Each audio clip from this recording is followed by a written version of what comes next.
Hi guys, please pardon the appearance. Kind of have to grab the snippets of free time as and when I can. Everybody's out at the moment, which is a bit rare in this household. But I just wanted to say a little bit about the maths course that Nico is putting together for us. And Nico's a very experienced high secondary school teacher who specialises in teaching maths, and she is very good. We've wanted to have a maths syllabus on the academy for quite some time because we believe that would complement our astronomy and physical sciences that we offer, you know, substantially. But also, it's raised a bit of a sort of a grudge I've got, not with Nico personally, I hasten to add, but I've got a grudge against maths. And that grudge comes from when I was at school, but when I was doing my GCSEs all the way up to A level or attempting my A level. And I took a right hammering and a right beating for maths. And it stood in the way of my dream of becoming an astrophysicist. I wanted to read astrophysics at Edinburgh or somewhere. And my astrophysics, my maths just wasn't good enough. I had to stop. I enjoyed my GCSE physics, but I could not reconcile the maths to go any further. And I guess like a boxer that took a pounding in the ring, but like you're Rocky. I hope I don't get a copyright for that.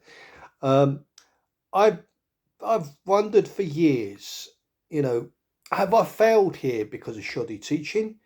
Have I failed here because of my maths isn't good enough, or that I wasn't good enough to learn these concepts? That my mind isn't wired that way.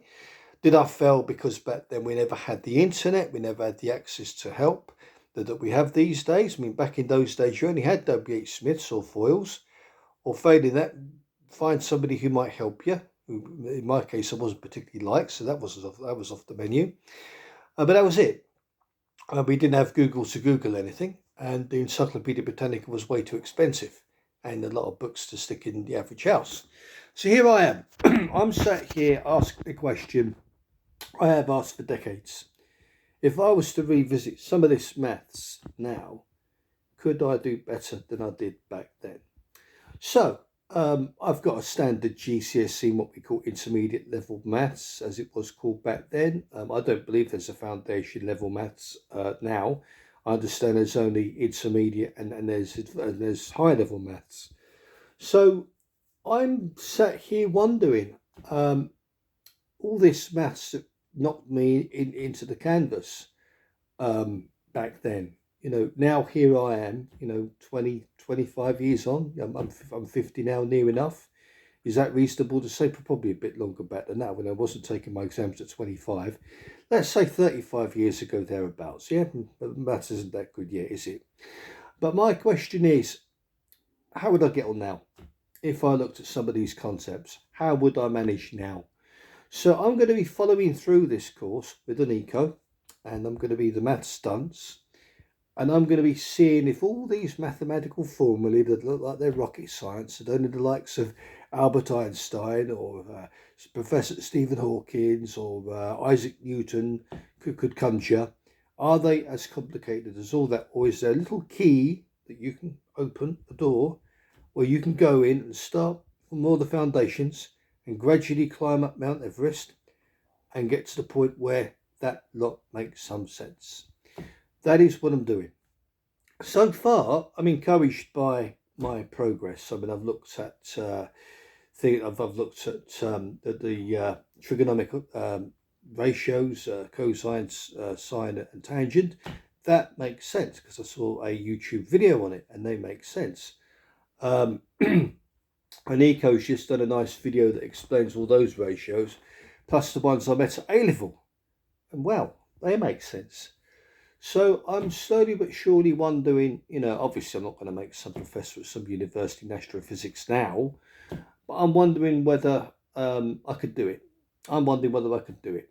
And I'm reviewing a lot of it. And don't get me wrong, I mean, here's a chap who's been plagued by autism and dyslexia, didn't do too well in the early days of his chemistry. But the only reason I put myself out as a tutor now, even for that, is a lot of the stuff I found virtually impossible to get my mind around then. I kind of understand it now. It kind of makes sense now, and I'm finding I'm teaching this to my children. I'm finding I'm communicating this effectively. So I thought, why not? let's reinvestigate the maths. Let's reinvestigate the chemistry. Obviously, we're only talking about maths here, but that's my other kind of motive with regards to this course. Can me get round the my stigma of maths? Can I meet these terms? And can Aniko, with her wizardry and her obvious skill for teaching, make this mathematical Philistine understand it? I personally think the poor lady's got her work cut out. But you know what?